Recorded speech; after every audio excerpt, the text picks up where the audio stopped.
Instituti Hidrometeorologjik i Kosovës ka njoftuar se si pasojë e rreshjeve të pandërprera të shiu gjatë ditëve të fundit në disa zona të vendit, konkretisht në pjesën perëndimore, Gjakov, Jonek, Deçan, Malishev dhe Klin, si dhe në pjesën qendrore janë shkaktuar vërshime lokale. Si rezultat, IHMK thotë se disa lumenje dhe përrenje kanë dalur nga shtretërit e tyre. Këto rreshje me intervale dhe intensitet të ndryshëm pritet të vazhdojnë edhe gjatë ditëve në vijim, duke mundësuar paraqitjen e vërshimeve lokale, probleme në komunikacion, në sistemat e kanalizimit, si dhe në vështirësi në trafik, thuhet në njoftim.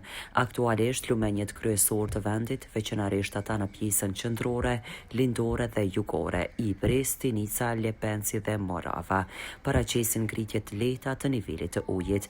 Përmbytja tashmë është konfirmuar se ka dhe në fshatin Fortisë të Rahovicit. Gjithashtu edhe në fshatrat Ratkoc e Rogov të Hasit janë në gjendje mjaft alarmante.